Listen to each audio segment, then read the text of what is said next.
It-tnejn il-poplu Malti Wawċi se jara dokument li jikkonferma l-kompetenza tal-gvern u fl-istess ħin ikompli jikxef id-dilettantismu tal-partit fl-oppożizzjoni. Kliem il-Prim Ministru mexxej Laburista Robert Abela fin-Naxxar fejn innota n-nuqqas ta' kompetenza fit-tmexxija tal-Partit Nazzjonalista li fil-jiem li għaddew ippreżentat dokument relatat mal-baġit miżgħud bi żbalji u nuqqasijiet.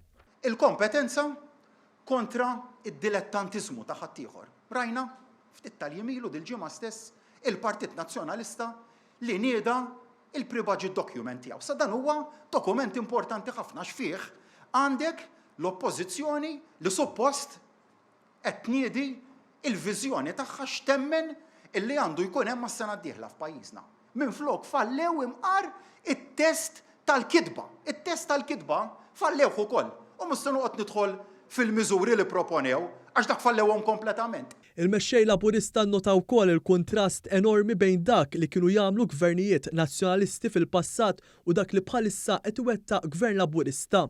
Spiċċa żmien ħbib tiegħi ta' qabel l-2013 illi il-gvern ta' dakinhar kien iħabbar baġit u mbagħad naraw. Ħaġa waħda biss qatt ma kienu jonqsu milli jaraw li t-taxxi ġodda li kienu jdaħħlu f'kull baġit jidħlu fis-seħħ minnu fih. Hawnhekk il-Prim Ministru nnota wkoll kif fil-waqt li l-Gvern qed jinvesti kemm jiflaħ fil-familji u negozji fid-dar ċentrali hemm il-Partit Nazzjonalista mifni bl-instabbiltà u ġlied.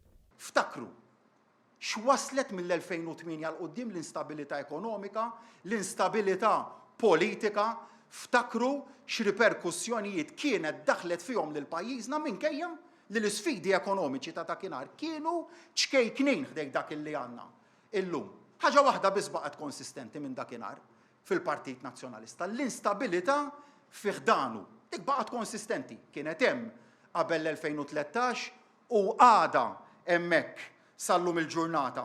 Fit-tmiem id-diskors tiegħu il-mexxej Laburista għal kif bl-ebda mod mhu se jħalli l-kap tal-Oppożizzjoni jew lill-Partit Nazzjonalista ifixklu l-istabbiltà li hawn fil-pajjiż jew li jtelfu mill-ħidma tal-Gvern. Quddiem din in-negattività tal-Partit Nazzjonalista, Dr. Robert Abela b'messaġġ pożittiv u ottimist għalli l-Gvern immexxi minnu se jibqa' ffukat u jaħdem sabiex l-ekonomija tkompli tikber u bekk titjieb il-kwalità tal-ħajja tal-Maltin u l-Awċin.